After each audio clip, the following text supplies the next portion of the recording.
Olá, uma ótima noite para você que acompanha a nossa programação, meu amigo, minha amiga. Seja muito bem-vindo a mais uma edição do programa Vejam Só, aquele que é o melhor debate teológico da televisão brasileira. É uma alegria poder entrar aí na sua casa, dividir esses momentos com você, com a sua família, para a gente poder conversar, bater papo, trocar ideias e juntos, né? Esse é o nosso objetivo aqui, principal objetivo do programa, que possamos aprender sobre as mais variadas visões do pensamento teológico, fornecendo para você conteúdo, informação e que a partir disso você consiga então montar a sua resposta, dar a sua resposta para as perguntas que nós colocamos aqui. Nosso objetivo final não é te dar uma resposta, mas que você pense, analise, estude e a partir disso tenha as suas respostas também, tá bom? Por isso seja muito bem-vindo, acompanhe a nossa conversa. Hoje é um tema muito interessante, tenho certeza que você vai gostar e aprender bastante, tá bom?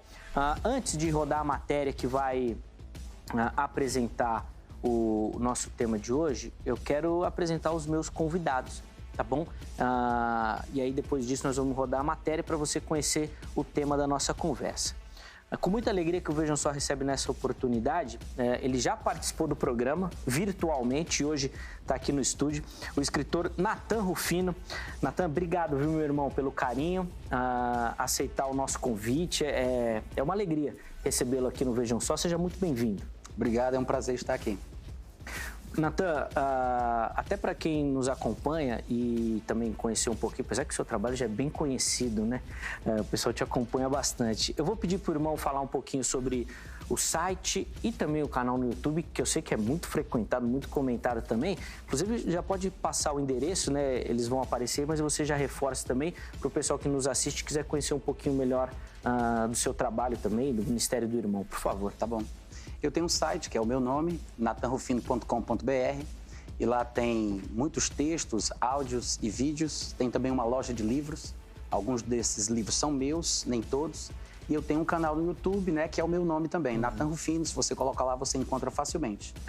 Muito bacana. Inclusive, durante toda a nossa conversa, os contatos do Natan vão aparecer para você conhecer um pouquinho melhor do trabalho do irmão, poder acompanhá-lo. Se ficarem dúvidas, né, da nossa conversa aqui, você fique à vontade para localizá-lo por lá também. Natan, eu vou pedir para o irmão falar um pouquinho dessa sua faceta, né, de escritor. Eu vou mostrar aqui alguns materiais, vou pedir para você comentar, inclusive esse primeiro aqui que já está na frente aqui, nós vamos utilizar bastante ele na nossa conversa de hoje. Provavelmente. Aí, ó, a Bíblia, o Islamismo e o Anticristo. Fala um pouquinho desse material, por favor. Esse livro foi o meu TCC, né, de bacharelado em teologia. Eu sou futurista, pré-milenista, pré-tribulacionista e sempre criei da forma tradicional em relação ao Anticristo, né, que sempre supus que viesse da Europa. Mas em 2013, devido a um tempo de aprofundamento, de estudo, eu acabei mudando um pouco esse paradigma na minha cabeça e mantenho ainda futurista, pré-milenista, pré-tribulacionista, mas estou divergindo aí nessa parte. Então passei a pensar diferente e esse trabalho é resultado dessa pesquisa. Muito legal, a gente vai conversar muito e vai aparecer bastante esse livro aqui durante a nossa conversa. Eu vou mostrar os outros aqui mais rapidamente, Natan, para o irmão comentar. Claro. Libertação da imoralidade sexual, que é um tema interessantíssimo. Sim. Parentes debaixo da promessa, entre aspas, é uma explicação versículo por versículo de Atos 16:31, mostrando que não existe promessa para a salvação dos parentes. E aí eu mostro os porquês, né? E esse Creia em Deus e Veja o Invisível foi o primeiro livro que eu escrevi, acho que no ano de 2000, quando eu morava no Rio de Janeiro. É um livro que fala sobre o otimismo bíblico necessário para se conquistar as promessas que Deus fez. Legal. Esse próximo é A Força Divina da Fé, é uma exegese de Marcos capítulo 11, aquela praga que Jesus jogou na figueira e deu certo. Sim. Aí eu explico o que é que está por trás daquilo ali, que é uma grande lição de fé. E esse último é o Arrebatamento Antes da Tribulação, que foi o livro que foi para gráficas no começo da semana passada. E que eu trouxe aqui só mesmo para mostrar, mas em breve ele vai estar lá no meu site também. Que vai sair, ó, muito bacana, o Arrebatamento Antes da... Inclusive, recentemente nós fizemos um tema aqui no programa falando sobre o arrebatamento também. Você pode procurar lá no nosso canal do YouTube. Obrigado, viu, professor, pelo carinho. Trazer o material aqui também. Espero que seja bênção para você que nos assiste, tá bom? Todos os canais à sua disposição.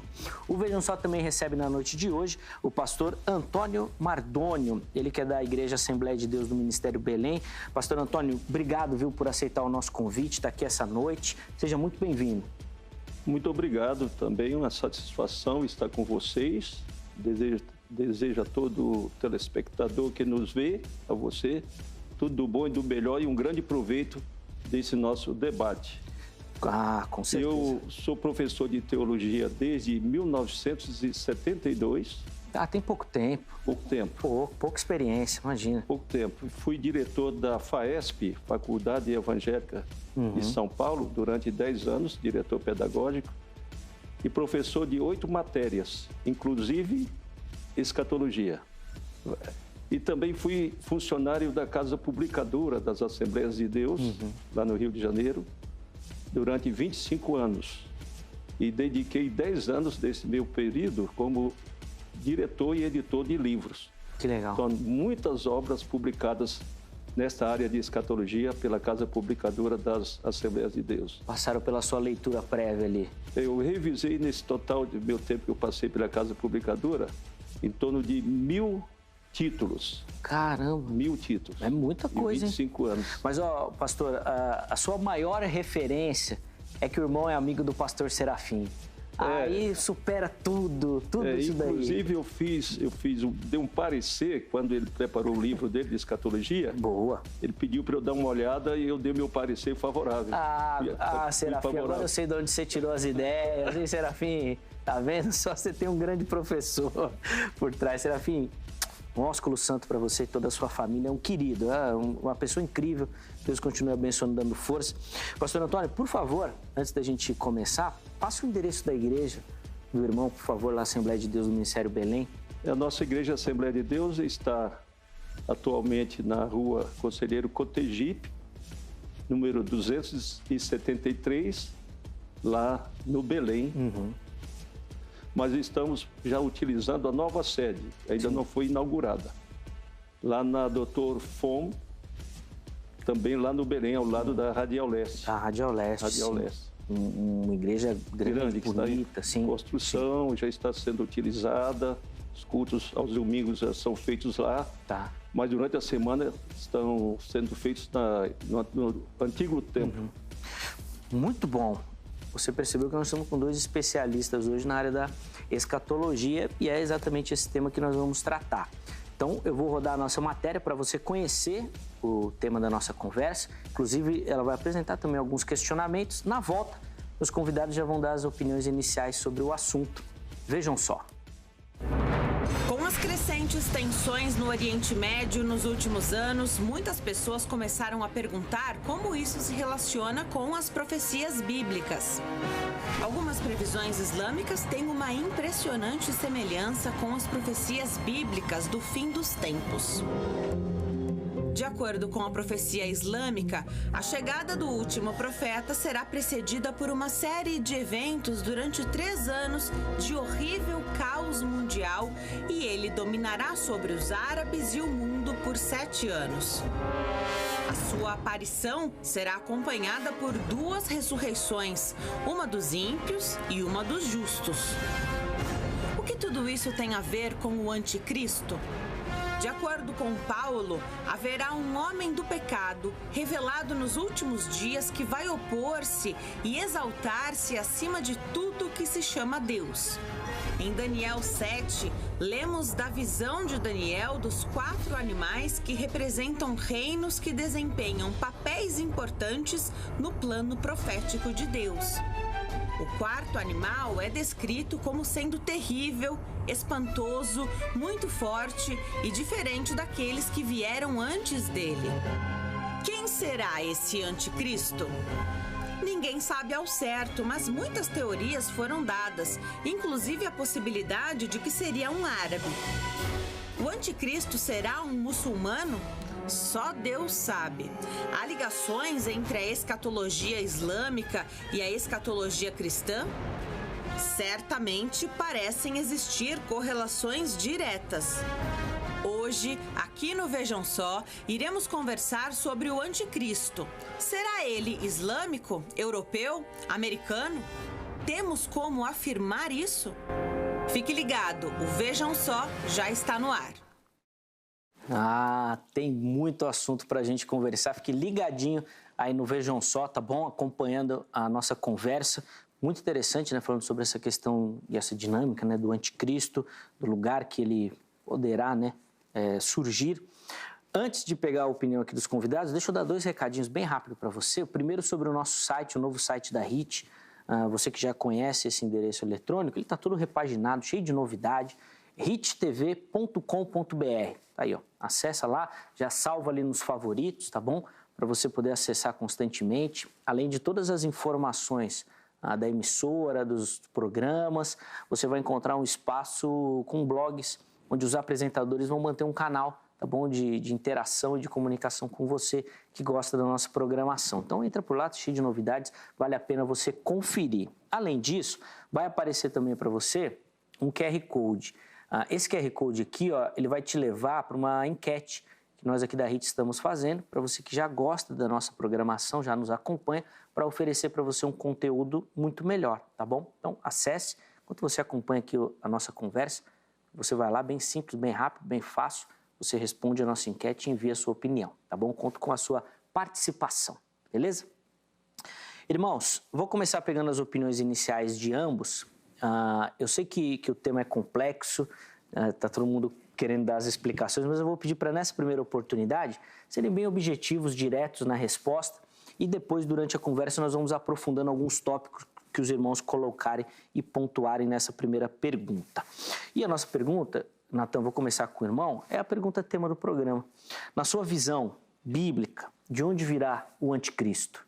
Eu acredito que, independente do lugar onde ele vai nascer, o momento em que ele vai assumir o poder, quando ele vai ser coroado com poder, um trono, grande autoridade, como diz lá Apocalipse capítulo 13, versículo 2, eu acredito que nesse momento ele vai estar em alguma região ao norte de Israel, porque parece que os profetas previram que o ataque final do seu último inimigo viria das regiões do norte. Obviamente que a gente vai calcular que seja mais ou menos por ali na Síria, Turquia, aquela região. Então é provável que ele saia dali, né? Que inclusive tem paralelos em várias outras profecias de vários outros livros que apontam para a mesma região. Então, a despeito de onde ele há de nascer, a gente pelo menos pode descobrir onde ele estará ou a partir de onde ele reinará e invadirá a terra de Israel. E eu penso que seja das bandas do norte, mas esse norte ele se limita à terra habitada da época que o profeta falou, que no meu ponto de vista vai até a Anatólia, Ásia Menor, que hoje em dia seria a Turquia. Tá. O professor Natan já apontou ali a região, depois na sequência ele vai explicar onde entra o islamismo aí, então, né, essa questão da fé aí também, daqui a pouquinho ele vai falar sobre isso. Pastor Antônio, a vez do irmão, na sua leitura bíblica, como é que o irmão entende de qual lugar ou região virá o anticristo? Olha, antes de eu dar a minha resposta, eu queria apresentar uma máxima da hermenêutica, que diz: nas coisas essenciais, unidade; nas não essenciais, liberdade; em todas as coisas, caridade. Então, nas coisas essenciais, tanto eu como o irmão e o Natan, nós estamos unidos. Nós convergimos, portanto, para as coisas essenciais. Existe, portanto, a unidade. Nas coisas não essenciais, há a liberdade. Então, é algo que não é essencial. Então, há a liberdade. E a gente respeita, portanto, a opinião de cada um e queremos apenas enriquecer o conhecimento do nosso telespectador. E, em todas as coisas, caridade. Então, respeito, portanto, a consideração, a colocação de cada companheiro. Na minha opinião, o anticristo é alemão, nascido, portanto, na Alemanha, é europeu e alemão. E depois eu vou, então, apresentar o meu motivo, portanto, de dizer que ele é um alemão e judeu-alemão, e provar, portanto, que ele tem origem judaica. Mas só faltou dar a cidade. Aí, já passou à frente de você, né? Você pôs ali uma região toda ali. Boa, depois o pastor vai explicar exatamente o porquê. A Alemanha, onde que está a Alemanha ali? Eu estou procurando aqui na minha mente, aqui não estou achando. 7-1, rapaz. Pode ser mesmo, se for. Eu quero saber também a sua opinião sobre o tema, o que você imagina sobre o assunto, tá bom? E para isso você entra lá no nosso perfil do Instagram, programa Vejam Só, tá bom? Lá você vai encontrar as enquetes que nós trabalhamos aqui, né, nas edições, né, diariamente, e também a oportunidade de mandar a sugestão de tema, inclusive o tema de hoje nós recebemos lá pelo Instagram também, e você pode também mandar perguntas que serão feitas aos convidados, e nesta oportunidade o tema de hoje, olha, muita pergunta, não sei se eu vou conseguir fazer todas as perguntas que vocês enviaram, tá bom? Mas a enquete que está disponível lá para você é a seguinte: você acredita que o anticristo será islâmico? Que é uma ideia que vem crescendo bastante, vem tomando corpo. E aí você tem duas opções: sim, ele será, ou não, não será. Escolha uma das duas, tá bom? Vote. E na postagem seguinte você tem a oportunidade de justificar a sua escolha. Então esses comentários, né, falam, olha, ele será islâmico por causa disso, disso, disso. Não será por conta daquilo. Você coloca ali a sua visão. Nós vamos pegar esse comentário para os nossos debatedores aqui falarem também, darem as opiniões e observações em cima da sua posição, tá bom? Queridos, vamos entrar então nos pormenores do nosso assunto. E antes de entrar nessa questão das regiões, eu quero primeiro fazer uma conceituação que eu acho interessante, até para a gente criar as bases, nós vamos construir aqui o nosso raciocínio, sobre a figura do anticristo. E eu queria que os irmãos explicassem para a gente o que é o anticristo, porque às vezes tem muito debate em torno disso, algumas visões, inclusive, falando que não será necessariamente uma pessoa, mas forças, né? Natan, vou começar com o irmão. Como é que a Bíblia apresenta o anticristo e se de fato ele será uma pessoa ou, na verdade, uma força ou, de repente, alguma fé, sei lá, alguma coisa? Como é que o irmão observa essas questões? Tá. Eu acredito que seja um homem. Ele recebe muitos títulos, muitos nomes em diversos lugares da Bíblia. Um deles, usado por Paulo lá em 2 Tessalonicenses capítulo 2, é o homem do pecado. No mesmo contexto, ele fala sobre o mistério da iniquidade, depois ele fala o homem da iniquidade. São duas coisas diferentes. Às vezes as pessoas confundem. O mistério da iniquidade, no linguajar de João, seria o espírito do anticristo. O homem da iniquidade, no linguajar de João, é o anticristo. Então, uma coisa é o espírito da iniquidade, o mistério da iniquidade, outra coisa é o homem da iniquidade, o próprio anticristo em si. Então, eu creio sim que ele é um homem que nascerá de mulher, normal, que será influenciado por Satanás, mas ele não é uma espécie de mistura de demônio com um filho de cruz credo. Ele não vai ser um minotauro, ele não vai ser um reptiliano, ele não vai ser uma coisa assim híbrida. Não, ele é um ser humano normal, comum, que foi previsto por Deus e anunciado antecipadamente para que quando as coisas acontecessem, as pessoas crescem naquilo que Deus diz, mostrando que a palavra dele merece crédito. Ele não foi pré-determinado para ser o que ele foi, porque para Deus ele já viveu, já fez o que fez, né, e já passou. Mas será um homem que será o último inimigo do povo judeu e que a gente pode descobrir sobre as características, a obstinação dele, os ataques que ele vai fazer, a sua campanha militar, onde ele vai estacionar o seu acampamento militar e outras coisas mais através dos textos bíblicos. Um homem comum, inspirado por Satanás, inimigo do povo judeu. O que a Bíblia ensina, pastor, que é o anticristo? Olha, na minha opinião, o anticristo é um ser humano, que será o último governante da humanidade, como o maior ditador da história humana. Quer dizer, o mais cruel, o mais ferrenho ditador de toda a história humana. E que ele se opõe a Jesus. Ele é o anticristo porque ele contraria totalmente o que Cristo ensinou. Os judeus rejeitaram Jesus, o verdadeiro Cristo. E os judeus estão esperando o verdadeiro Cristo. E ele vai surgir como o verdadeiro Cristo. E ele vai ter que provar que é judeu para ser aceito como verdadeiro Cristo. Então, minha opinião, portanto, ele é ser humano, que será o último governante da Terra. A dispensação do governo humano termina com ele, porque na sequência começa o milênio, o governo milenar de Jesus, e vou justificar, portanto, a razão dele ser alemão, porque ele é um alemão, porque ele é um judeu alemão e porque ele será aceito pelos judeus. Essa questão de ser aceito pelos judeus é interessante. Eu quero colocar primeiro uma pergunta, pastor, que a gente recebeu de um telespectador, que ainda fala um pouquinho da pessoa do anticristo, para depois a gente continuar a nossa caminhada. Pode pôr na tela, por favor, o Bruno Santos. E aí, pastor, eu vou pedir para o irmão comentar, porque é uma ideia defendida pelo seu amigo, pastor Serafim.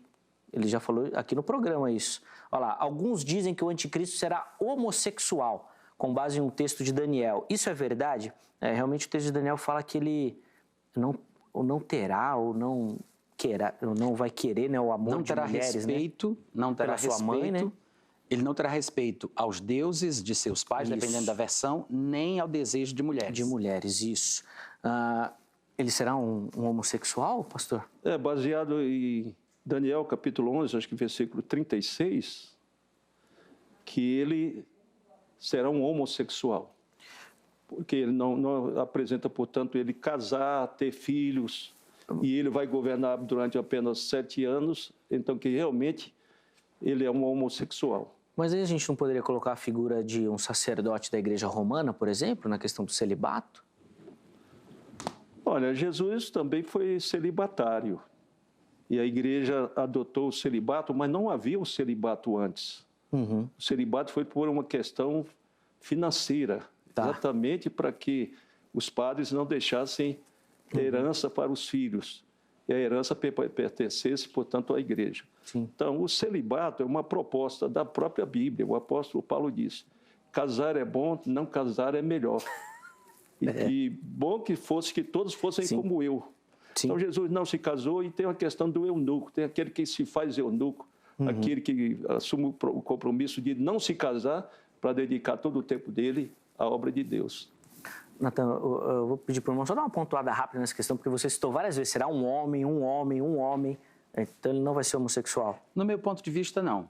Eu acho que esse texto aqui, ele está falando o seguinte, entre as tantas coisas que se diz, porque esse texto é bem rico, principalmente aqui do versículo 36 ao 39, ele diz que ele não terá respeito, e a expressão no hebraico é Elohim, que é comumente traduzida pelo Deus Todo-Poderoso, né? Então ele não terá respeito ao Elohim dos seus pais, nem terá respeito ao desejo das mulheres. Não está dizendo que ele não vai ter desejo pelas mulheres. Tá. O que está escrito é que ele não terá respeito nem ao Elohim, nem ao desejo das mulheres. Alguns intérpretes acham que esse desejo das mulheres seja uma referência restrita às mulheres judias que tinham a intenção de gerarem o Messias de Israel. Então pensam que aqui nesse texto estaria sendo uma alusão ao desrespeito do anticristo pelo Deus Todo-Poderoso e pelo seu filho. Eu particularmente acho que é uma das características que aponta também para o islamismo, porque fala sobre não terá respeito ao Deus dos seus pais, porque se a tese que diz que ele virá do islamismo, significa então que é a religião criada por um dos descendentes de Ismael, que era filho de Abraão. Tá. Então, os pais aí não é o pai quando ele era adolescente, mas os antepassados. No caso, Abraão. Exatamente. Legal. E quando ele diz não terá respeito ao desejo das mulheres, para mim é a misoginia não velada que a gente encontra facilmente nos países islâmicos. Sim. Vamos colocar outra pergunta e aí o professor Natan ele vai poder entrar em alguns detalhes também dessa questão. Quem mandou para a gente foi o DNA. Na verdade, aparece aí o arroba, né, do perfil. Ele fala, ó, o anticristo será um judeu ateu. E é muito interessante, o pastor Antônio até colocou isso, né, que ele vem para reinar, né, para reinar entre os judeus. E quando a gente pensa no Islã, é muito difícil da gente organizar essas ideias assim, né? Como é que o irmão responde essa pergunta? Ele será um judeu ateu? Não vai ter nada a ver com o judaísmo? E se não tem, como é que ele vai enganar esse povo? Primeiro, eu acredito que ele não será ateu. Porque nesse mesmo texto aqui, sem sair de Daniel 11, você observa que ele diz que com o auxílio de um Deus estranho, ele agirá contra as poderosas fortalezas. É uma expressão é uma expressão antiga para o que nós falaríamos hoje em dia, né? As grandes potências mundiais. As fortalezas, as cidadelas do mundo antigo representavam o que nós chamamos hoje de grandes potências mundiais. E você observa que ele diz que o que dará a ele a confiança de fazer guerra contra essas potências mundiais é o auxílio que ele pensa que tem do Deus estranho, que lá em Apocalipse é mencionado diretamente como o dragão. Embora os seguidores do anticristo, da sua religião, porque tem aspectos religiosos, eles não chamam ele de antiga serpente, de Satanás, de dragão, eles têm um nome próprio, né? Eles pensam que é uma espécie de Deus. E nesse texto fala que é um Deus estranho, que os seus pais não o conheceram. Então, ateu ele não pode ser. Ele tem convicções e motivações religiosas, porque, de fato, há textos que mostram que ele tem razão, ainda que esteja equivocado, para abrir a boca e falar coisas contra o Deus Todo-Poderoso, contra o Altíssimo. Ele vai perseguir os santos, ele vai querer entrar no lugar santo, como Jesus disse em Mateus 24:15. Então, há um aspecto religioso por trás. Ele tem motivações religiosas, ele não é ateu. Pelo menos eu penso que não. Há motivos para a gente acreditar nisso. E, além do mais, eu não penso que ele venha a ser um judeu, porque os tipos de anticristo que nós encontramos na Bíblia, todos eles foram homens pagãos, como no caso do faraó, né, como no caso de Senaqueribe, chamado de o Assírio por Miqueias, capítulo 5, versículo 5, até mesmo Antíoco IV Epifânio, que é o descendente da dinastia Seleucida, que todos concordam quase unanimemente que é o maior tipo da pessoa do anticristo, todos eles eram homens pagãos. Quando você vai para a estátua de Nabucodonosor, em todas as partes da estátua, o Império Babilônico, o Medo-Persa, o grego, todos eram liderados por homens pagãos. Não sei por que mudaria o padrão no momento das pernas de ferro, que representa a primeira fase do Império do Anticristo. Além disso, você vê aqui em Daniel capítulo 9, que fala que o povo de um príncipe que virá destruirá a cidade dos judeus e destruirá o templo dos judeus. E quando ele fala sobre isso, Gabriel mencionando esse cumprimento futuro, né, ele menciona sobre um povo do anticristo, o povo do príncipe que virá. Então, o povo haveria de atacar o povo judeu. Esse povo de fora, o povo do príncipe que virá, atacaria o povo judeu. Ele não estava falando do próprio povo judeu, porque se o anticristo fosse judeu, o povo do anticristo teria que ser judeu. Então ele estaria falando do povo do anticristo atacando o povo judeu. Seria uma espécie de guerra civil. Mas pelo contexto e pelas implicações, parece que ele está falando de um povo estrangeiro que vai invadir a terra dos judeus e destruir os símbolos sagrados dos judeus. Então, por essas e por outras razões, eu penso que ele não vai ser ateu e também não vai ser judeu. Muito bacana. Antes da gente partir para a questão mais específica da nossa conversa, eu quero só colocar mais uma questão sobre a pessoa do anticristo, porque às vezes pode parecer estranho, mas a gente recebe muitas dessas perguntas aqui desse tipo. Coloca na tela aí para a gente, a Kátia Negreiro, ela pergunta o seguinte: ele já está no nosso meio? Eu imagino a resposta que vocês vão dar, mas está aí a pergunta da Kátia. Pastor Antônio, eu quero ouvir o irmão. O anticristo, esse alemão, já nasceu? O Zeca, ainda complementando o que o Natan falou, eu já coloquei a minha posição de que ele é um judeu. Perguntaram a um grande sábio cientista qual era a religião dele. Ele disse: eu sou ateu, graças a Deus. Então, o anticristo, ele não tem temor de Deus, ele se opõe contra Deus. Mas ele é um cidadão judeu. Exatamente, vou provar biblicamente, portanto, que ele é um cidadão judeu, porque ele não poderá governar Israel se não for judeu. Nós vemos que o próprio Cristo, eles quiseram pegá-lo e fazê-lo rei. Sim. Jesus não aceitou, mas Jesus recebeu o título de rei dos judeus.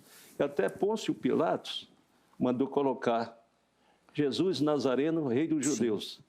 E Ejus Nazarenus Rex Iudeorum. Em latim. Jesus Nazareno, rei dos judeus. Foram lá e pediram: tira. Ele disse: olha, o que eu escrevi, escrevi. Então, até o próprio general que comandou a morte de Jesus, ele pediu um sinal, que Jesus fizesse um sinal. Jesus não fez. Ele determinou: desça da cruz que nós vamos crer em ti. Jesus não desceu. Mas no momento da morte, que a natureza respondeu, com aquele terremoto, o sol escureceu, ele bradou e disse: este verdadeiramente era o Filho de Deus. Então, o judeu, para aceitar este governante que eles esperam há tanto tempo, inclusive eles estão com todo o material já preparado para a construção do terceiro templo. Sim. Até os animais eles já selecionaram. Existe lá em Israel a criação do gado vermelho, exatamente para aproveitar a novilha vermelha para fazerem o sacrifício uma vez por ano, que é o dia da expiação.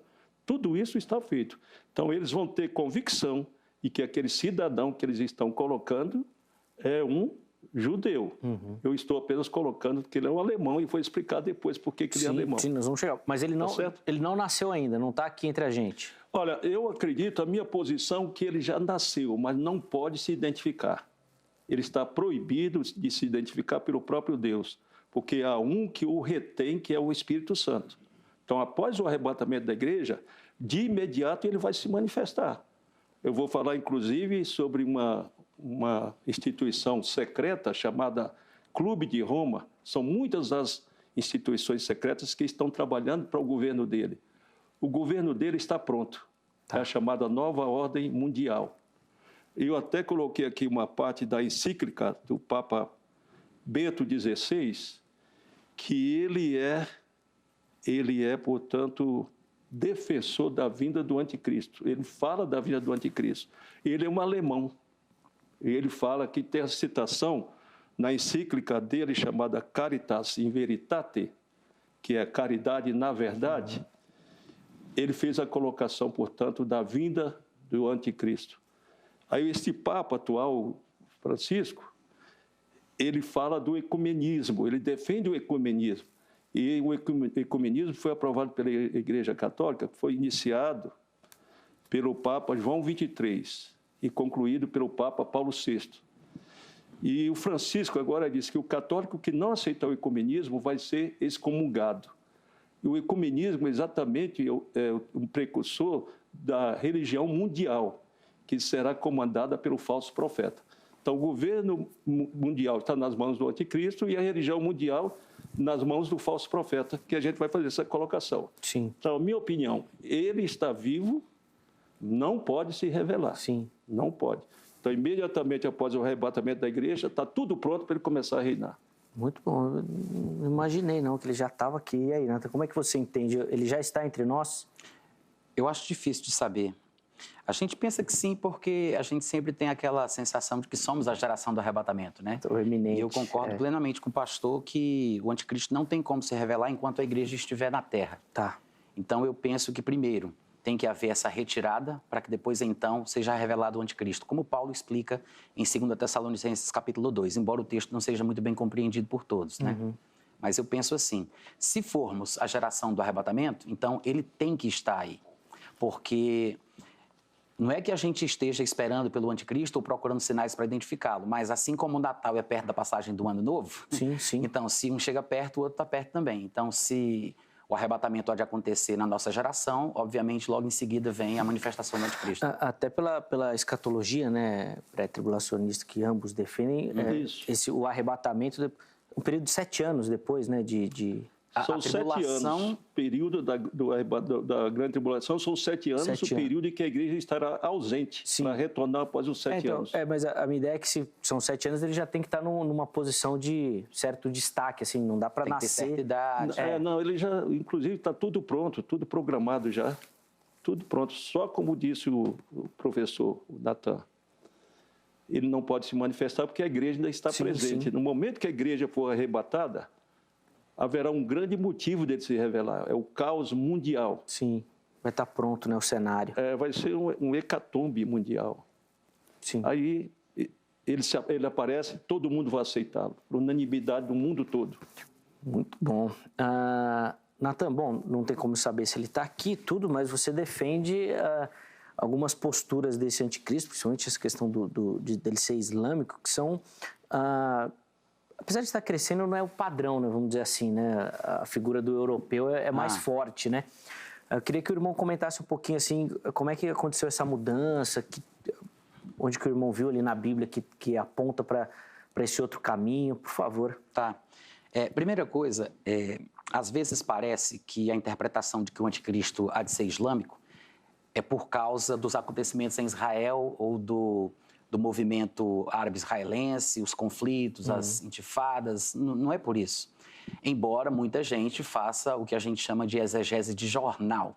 Dependendo dos noticiários, a pessoa vai dizendo, eita, agora eu acho que vem dali. Agora, porque a tradição da interpretação do anticristo ser islâmico, ela é muito antiga.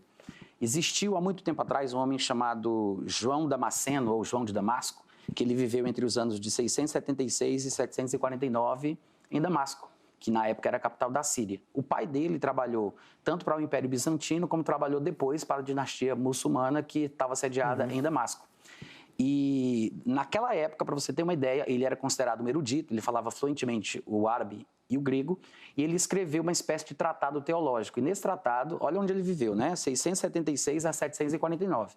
Então, Maomé, ele nasceu aproximadamente no ano de 570, e o Império Islâmico foi se difundindo a partir dali. Em pouco tempo depois, João Damasceno teve um contato com o islamismo e ele escreveu um texto falando sobre as heresias dos ismaelitas, naquela época. E ele disse assim: há também a superstição dos ismaelitas que até hoje prevalece e mantém as pessoas em erro, sendo ela mesma uma precursora do anticristo.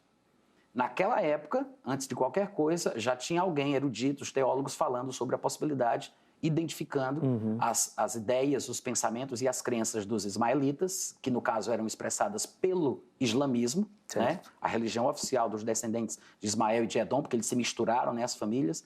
E aí ele fala sobre isso. Mas ele não foi o único também. Ao longo da história, nós temos vários testemunhos de professores, teólogos, escritores falando exatamente a mesma coisa. Se não exatamente a questão do islamismo como religião, pelo menos o reconhecimento de que a Bíblia testemunha que esse anticristo ele há de surgir da região do Oriente Médio.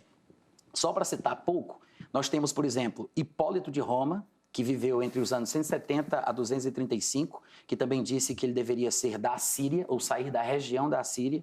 Nós temos Vitorino, de 240 a 304 depois de Cristo, que também disse que ele seria o assírio, citando Miqueias 5:5. Depois tem um outro famoso chamado Lactâncio, que foi de 240 a 320, ele viveu durante essa época. Ele também acreditava que ele se levantaria da Síria. Depois a gente vai ter que, inclusive, é um grande doutor dispensacionalista chamado Clarence Larkin, que viveu entre os anos de 1850 a 1924, que também disse, é claro que o anticristo há de vir da Síria. Depois, G.H. Lang, que viveu entre 1874 e 1958, que inclusive teve associação com o famoso F.F. Bruce, que é bem conhecido. Ele disse que em As Histórias e Profetas, no livro dele, ele dizia que, portanto, o anticristo será o rei da Assíria e com a Babilônia como a sua capital. Arthur Pink, famoso calvinista, de 1886 a 1952, ele também disse que ele se levantaria do Oriente Médio e seria a partir do antigo Império Assírio. Então você vê que são nomes de peso, cada um num segmento diferente. Não foi um, não foi dois, não foi três, mas ao longo da história você vê muitos eruditos defendendo a questão do anticristo saindo da região do Oriente Médio. E, curiosamente, todos apontam para o mesmo lugar, para a Síria, né, para aquela mesma região onde ficava o reino do norte da dinastia Seleucida, na divisão em dois do estado final do Império Grego. Então eu acho que é por aí. O fato de apontar muito para uma região e fazer essa associação com a religião oficial da região. Isso. Como é que funciona essa questão? Assim, tem muito a ver, por exemplo, com o crescimento do Islã hoje também?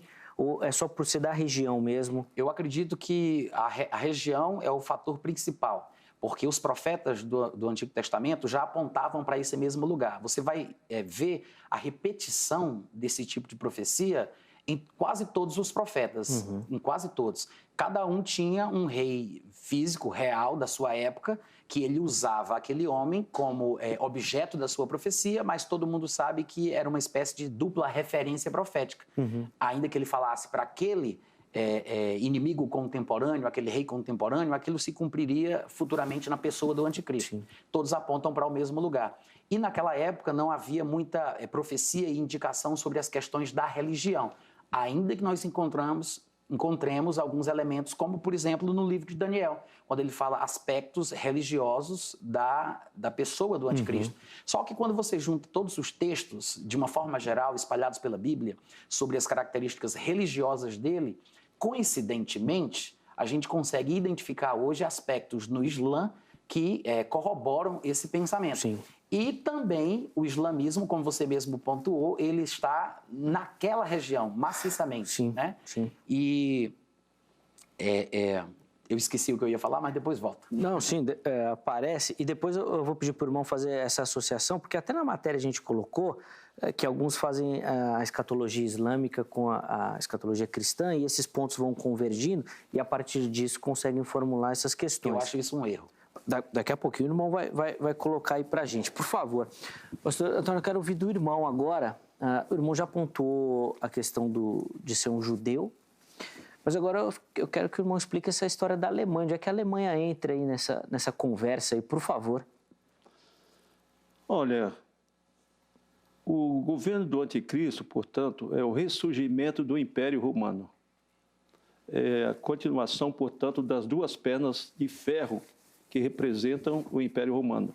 Eles são os pés, portanto, da estátua lá de Nabucodonosor, a mistura de barro e de ferro.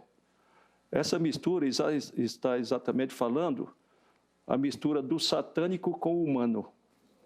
Não há liga, mas é que vai dominar o mundo durante 7 anos. O satânico com o humano, essa liga. E Roma, portanto, foi a sede, o início do desenvolvimento do Império Romano. Começou em Roma, desenvolveu-se, portanto, e expandiu-se. E ele aparece, portanto, para estabelecer o seu governo em Roma. A sede do governo do anticristo em Roma, de acordo com Apocalipse, capítulo 17, versículos 9 e 10. Aqui há sentido que tem sabedoria. As 7 cabeças são 7 montes. Então, aqui os 7 montes de Roma. O Aventino, Capitólio, Célio, Esquilino, Palatino, Quirinal e Viminal, sobre os quais a mulher está assentada. Então, a mulher está assentada. É onde está o trono, portanto, do anticristo. A mulher é a religião, portanto. Nós precisamos entender que o Império Romano não tinha somente a parte política, ela tinha também outra face. O Império Romano era composto, portanto, pela política e pela religião.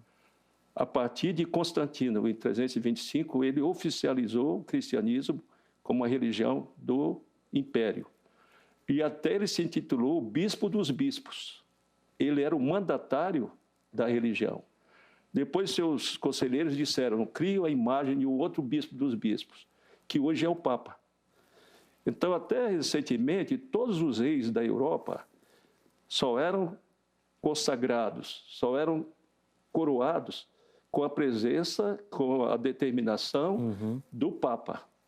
Então, todos eles se submetiam ao Papa. Então, Roma é a sede do governo do anticristo, como é a sede da religião. O Império Romano está vivo e ativo hoje na parte religiosa. A Igreja Católica é uma potência mundial, é a maior e a mais antiga instituição do mundo, a Igreja Católica.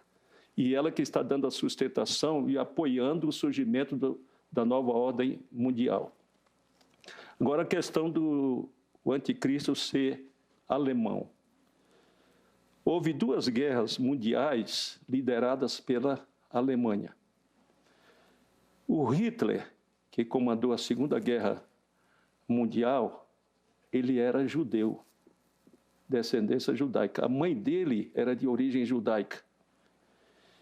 E ele passou a odiar os judeus por causa da traição. A mãe traiu o pai dele, que era alemão. E ele passou a odiar. Ele pensou que, massacrando os judeus, como ele é responsável pela morte de 6 milhões de judeus, ele conquistaria o mundo, mas o tiro saiu pela culatra. Os próprios judeus norte-americanos, onde há a maior concentração de judeus e os mais ricos do mundo, e a riqueza do mundo está nas mãos deles, os 16 homens mais ricos do mundo são judeus.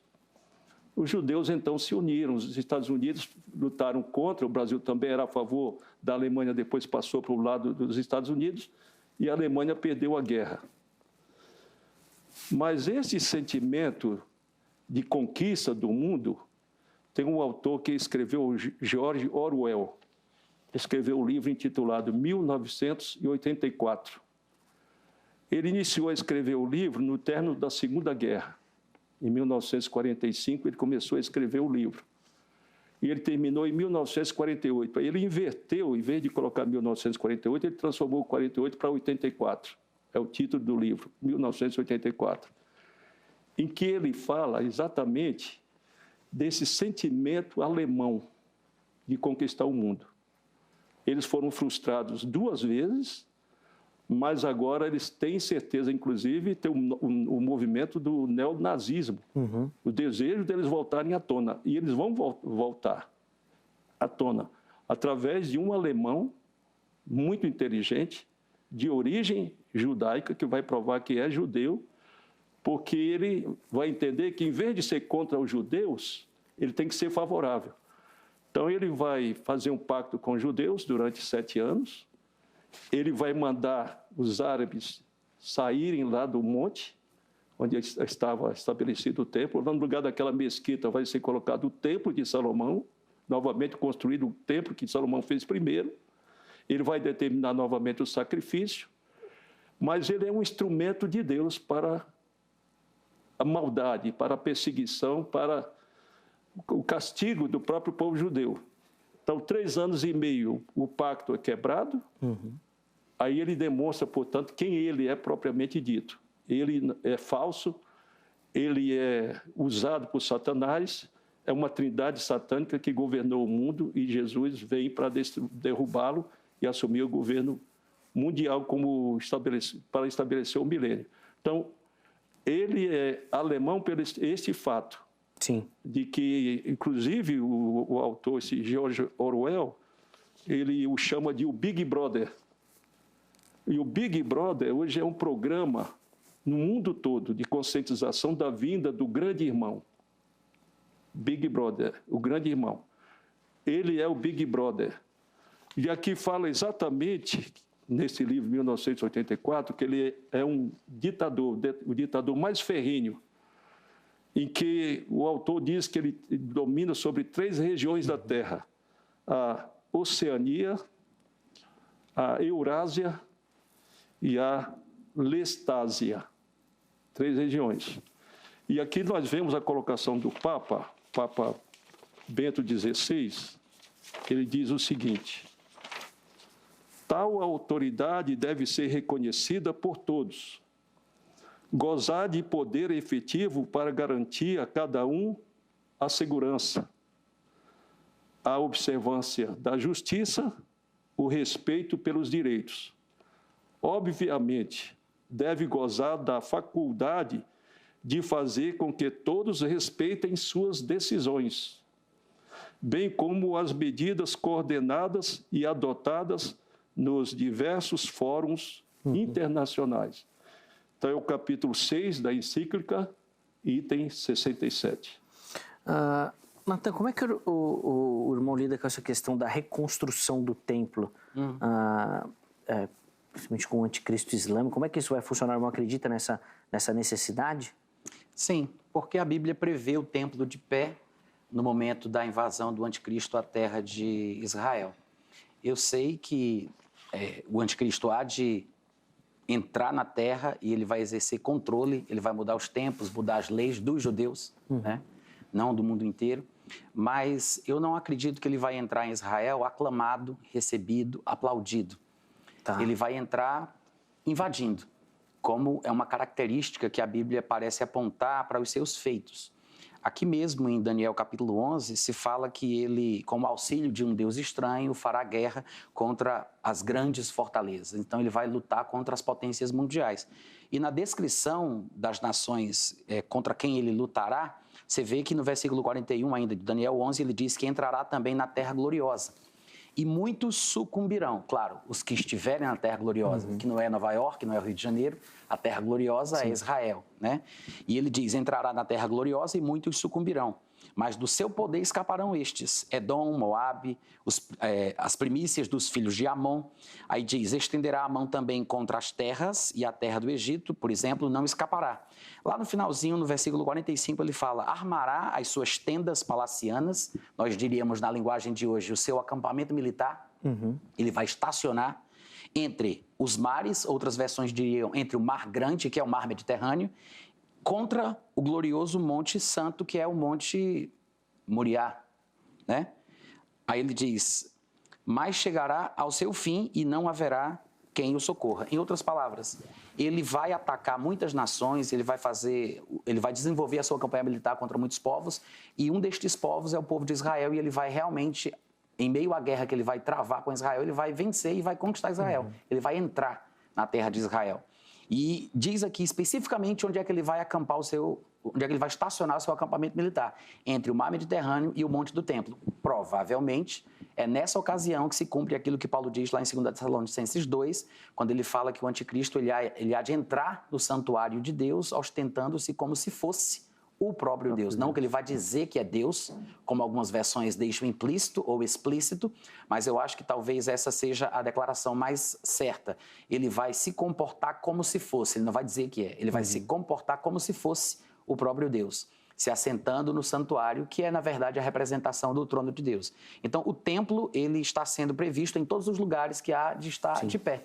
Lá em Mateus 24, versículo 15, Jesus disse: quando, pois, virdes o abominável da desolação no lugar santo, do qual falou o profeta Daniel, quem lê o livro de Daniel entenda, os que estiverem na Judéia, fujam para os montes. Ou seja, o lugar santo, ele está contido na Judéia, né? Porque se a gente for pensar onde é o lugar santo no mundo, claro que é Israel, mas se você der um zoom, vai parar na Judéia. Se você der um zoom, você vai parar em Jerusalém. Se você der um zoom, você vai chegar no Monte do Templo. Outro zoom é dentro do templo. Outro zoom é o Santo dos Santos. Então, esse é o lugar santo, é o povo santo, é a cidade santa, é o Monte Santo.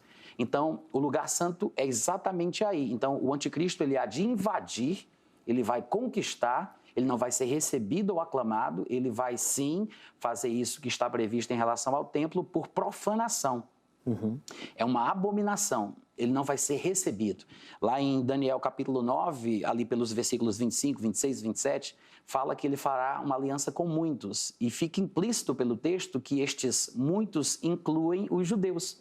Algumas versões que trazem o português na forma interpretativa, inclusive chegam a dizer que no meio da semana ele vai impedir os judeus, o povo, dizem outras versões, de continuarem a sua prática religiosa através dos seus sacrifícios, dando a entender que os judeus, durante a primeira metade desses 7 anos, terão relativa liberdade para voltarem às práticas religiosas judaicas, mas quando ele quebrar a aliança, que é justamente quando ele há de invadir a terra de Israel, ele vai impedir que os judeus possam continuar a sua prática religiosa e ele vai usurpar uma posição que não é dele. Então, o templo vai estar de pé, os judeus voltarão a ter o direito de praticarem a sua religião ali, no monte do templo, que eu acho que não por acaso é controlada pela polícia religiosa islâmica, e não tem como os muçulmanos permitirem que qualquer judeu possa subir, a não ser pela ordem de um estadista islâmico, porque o muçulmano ele não vai respeitar quem quer que seja, da Europa, dos Estados Unidos, ou seja lá de onde for.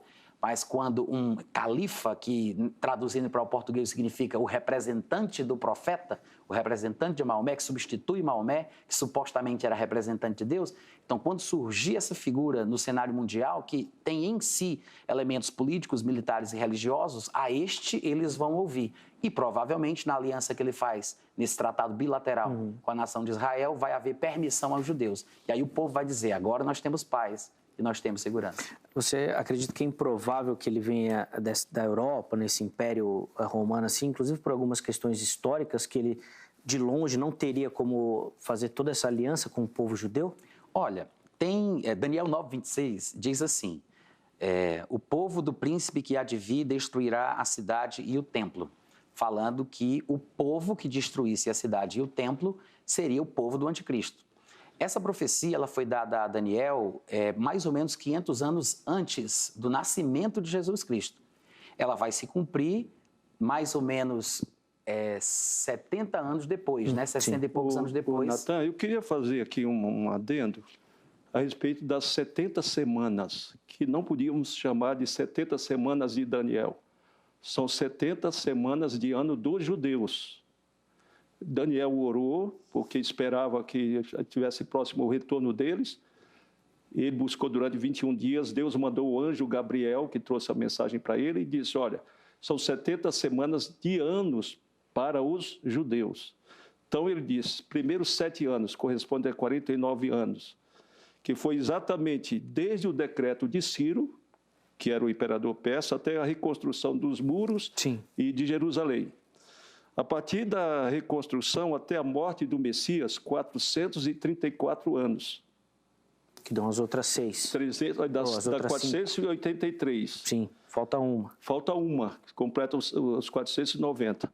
Agora, quando diz que o povo de um príncipe virá e destruirá a cidade, esse povo do príncipe é exatamente o povo romano. Porque no ano 70, Roma foi destruída, Jerusalém foi destruída juntamente com o templo. Então, quando diz, Daniel fala, o povo do príncipe, está se referindo ao ano 70 depois de Cristo, quando o templo foi derrubado e os romanos destruíram. Então, o povo do príncipe que há de vir. Então, a identidade do anticristo, ele vai, como cidadão alemão, a Alemanha, nesse ponto, portanto, está alinhada à Itália. Formaram, portanto, dois grandes movimentos para conquistar o mundo, o fascismo e o nazismo. Sim, sim. Então, nós vemos os dois papas finais pregando a respeito desses acontecimentos. Mas, pastor Antônio, eu fiz a pergunta para o Natan exatamente nesse sentido, porque essa é a posição majoritária do pré-tribulacionismo, mas o Natan ele tem uma ideia que ele... inclusive, eu vi uma explicação, Natan, falando e citando até Flávio Josefo, dessas orientações que Roma poderia dar, mas que ali na ponta da espada, vamos dizer assim, não eram necessariamente cumpridas, né? Então, assim, ainda que o texto aponte para esse povo romano, vamos dizer assim, inclusive, a hora que chegasse lá não era bem a ideia de Roma. Quando ele faz o pacto de 7 anos, esses pactos de 7 anos, esses 7 anos vão se cumprir. Está, portanto, suspenso esse tempo da morte de Jesus até hoje. Não foi feita mais a contagem, faltam 7 anos para completar os 490.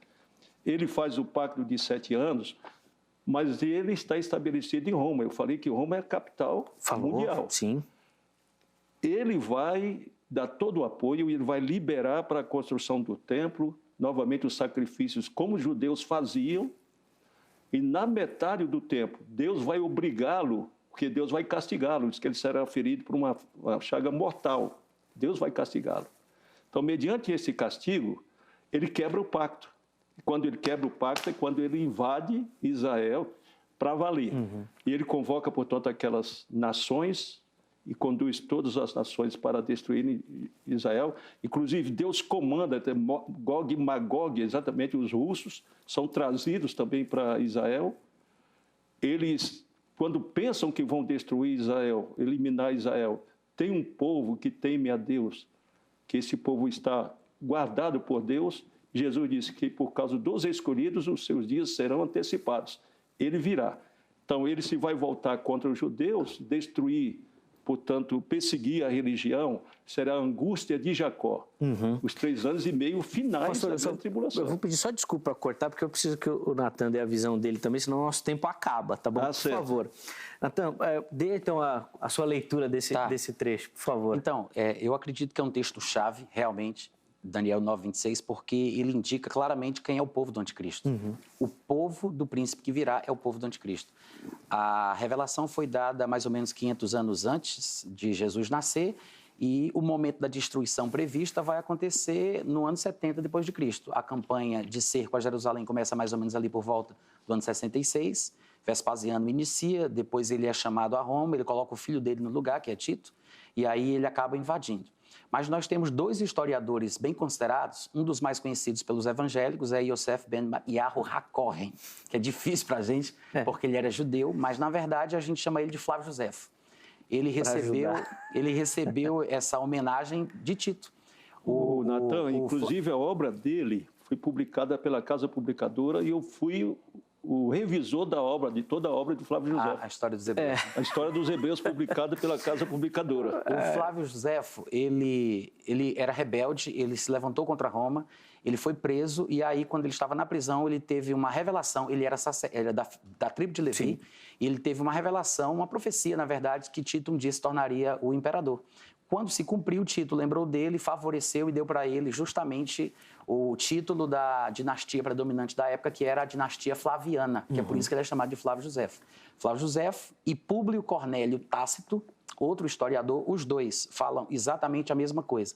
Flávio Josefo diz que, na verdade, o contingente de árabes de descendentes de Ismael que compunham as legiões romanas que invadiram Jerusalém era grande e que Tito não teve controle quando estes inimigos naturais dos judeus estavam invadindo a terra. Eles queriam sim invadir a terra de Israel a comando de Tito, mas não para trucidar, matar, causar genocídio e fazer o que fizeram. Ele perdeu o controle do povo.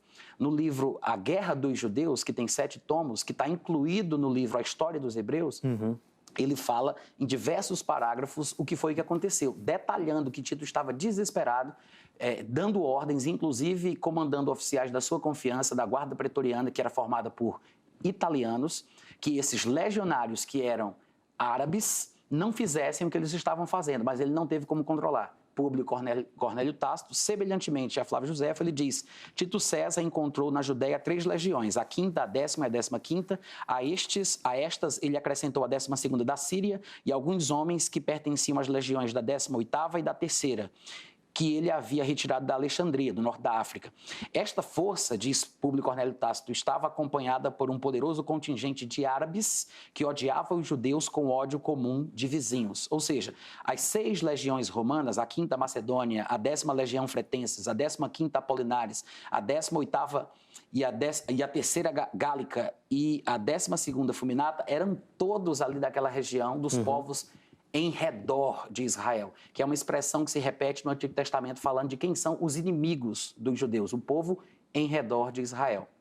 Então, quando o anjo falou sobre o povo do príncipe que haveria de vir, a palavra hebraica que aparece ali, ela, na verdade, é a palavra que é usada para etnia e não cidadania, porque há uma diferença. Tanto é que na Bíblia Septuaginta, a versão grega do Antigo Testamento, quando eles foram fazer a tradução, eles optaram pela palavra etnon, de onde vem a nossa etnia, né? Então, ele estava falando sobre o povo cuja etnia seria igual à do anticristo. E, pelo que parece, os povos cuja etnia fizeram isso não foram os romanos, porque do ano 15... No ano 15 para frente, o Império Romano tinha crescido tanto que eles mudaram a administração. E todos os legionários eram, na verdade, soldados provincianos, das províncias dominadas. E esses legionários aqui, eles eram, na verdade, descendentes da mistura de Ismael com Edom. E este é o povo do anticristo, não necessariamente os romanos. Porque os romanos, na verdade, eles faziam parte desse tempo para frente da guarda chamada de pretoriana. Era uma guarda de confiança, uma guarda realmente formada por italianos. Nem mesmo comandantes e oficiais do Império Romano eram romanos de fato. Tem um episódio no livro de Atos que mostra para a gente mais ou menos como era a situação. Paulo estava preso, começaram a querer espancá-lo, aí ele disse: quem foi que deu vocês a liberdade de espancar um cidadão romano? Foram falar para o oficial e ele veio saber: quanto foi que você pagou para ser cidadão romano? Ele disse: não, eu não paguei nada, eu sou de nascença. E o capitão romano, o oficial romano, disse: eu paguei uma grande quantidade de dinheiro.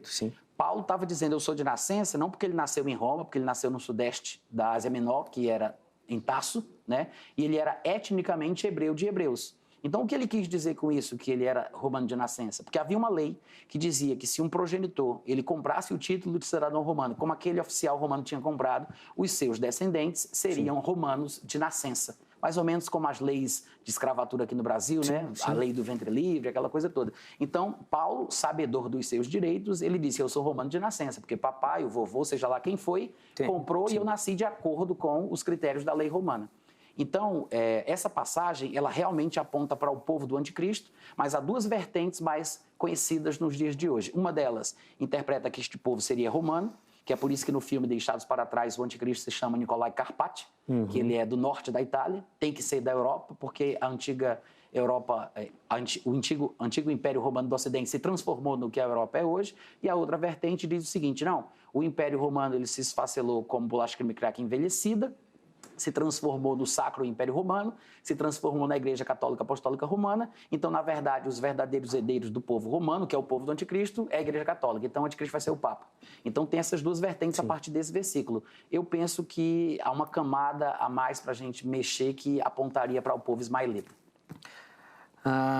Nós vamos caminhando para o final desse bloco. Eu quero ouvir uma palavrinha rápida, tá, pastor? Por favor, antes do nosso intervalo. Põe na tela mais uma pergunta que nós recebemos, que fala um pouquinho sobre a geopolítica. A Lúcia Guerra, ela colocou o seguinte: o que a geopolítica atual nos mostra em relação ao anticristo? Pastor Antônio, o irmão falou aí da questão, principalmente do povo alemão, né, das 2 guerras mundiais e tudo mais. Mas, por exemplo, se a gente pegar muitos autores assim, norte-americanos, eles vão colocar os russos em destaque, porque é mais inimigos deles. Tem muita gente que fala dos chineses, que também querem dominar o mundo. Não fica meio difícil a gente, pela geopolítica, levantar a nação do anticristo? Olha, não. De acordo com o Clube de Roma, eu tenho acompanhado, lido muito, pesquisado sobre o Clube de Roma e sobre outras entidades secretas, mas principalmente o Clube de Roma. O mundo já está dividido nas 10 regiões. Então, essa questão da geopolítica. Primeira região, América do Norte. Segunda região, Europa Ocidental, onde será a sede do governo do Anticristo. Isso já é determinado pela nova ordem mundial. Terceira região, Japão e as ilhas do Pacífico. Quarta região, Austrália e Nova Zelândia. Quinta região, Europa Oriental. Sexta região, América Latina, compreendendo tanto a central como a do Sul. Sétima região, Norte da África e Oriente Médio. Oitava região, África principal, o restante da África. Nona região, Sul e Sudeste da Ásia. E 10ª região, Ásia Central ou China. Então, o mundo já está dividido e a prioridade é dada à primeira, portanto, América do Norte, porque onde tem o poder econômico está lá, a potência, a superpotência mundial está lá, e ela vai continuar como superpotência. E a sede do governo do Anticristo, que é Roma, lá na Europa Ocidental. A única coisa que me assusta nessa questão da geopolítica é os Estados Unidos não terem tanta influência nisso. Assim, a sede vai ter que ser lá. Os caras são brutos demais. Não dá para pensar em Roma como sede do governo. Não, a OTAN, o Clube de Roma está ligado à OTAN. E todos os presidentes norte-americanos, eles defendem essa nova ordem mundial. Todos eles falam da nova ordem mundial exatamente na Europa, a sede na Europa. A Itália, a Alemanha, a França, a Inglaterra e os Estados Unidos, eles formam um bloco. Eles podem falar lá, mas não sei se eles vão abrir mão dessa sede aí. Mas daí deixa para a hora lá, né? Deixa para a hora. Infelizmente, eu preciso ir para o intervalo. Tem muita coisa para a gente falar ainda, mas é um tempinho para meus convidados respirarem, vão tomar uma aguinha.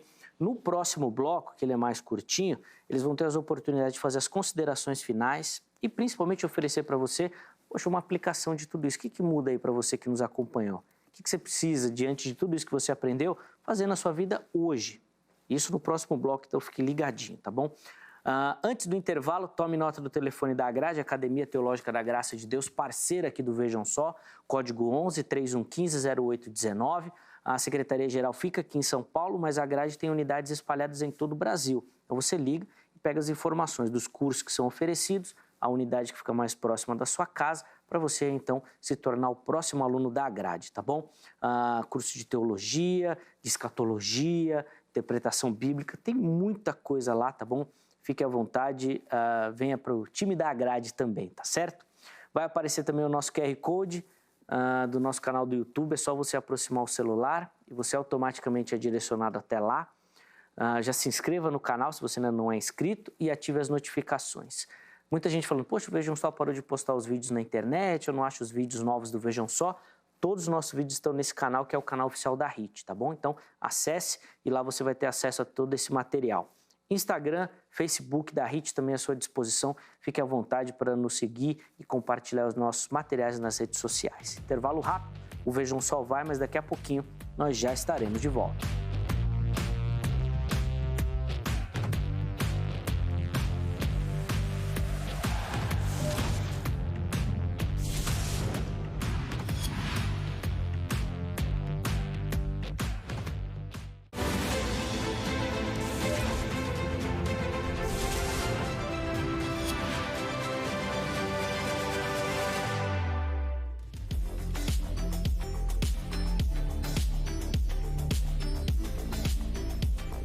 Muito bom, estamos de volta com o programa Vejam Só, intervalo rapidíssimo na nossa conversa. Hoje, falando sobre o anticristo e nos aprofundando naquilo que a Bíblia fala sobre esta pessoa, de onde ele virá recebendo aqui no nosso estúdio o escritor Natan Rufino e também o pastor Antônio Mardônio, da Igreja Assembleia de Deus Ministério Belém, ambos dando as suas visões e opiniões sobre essa questão, né, a forma como eles enxergam essas indicações no texto bíblico.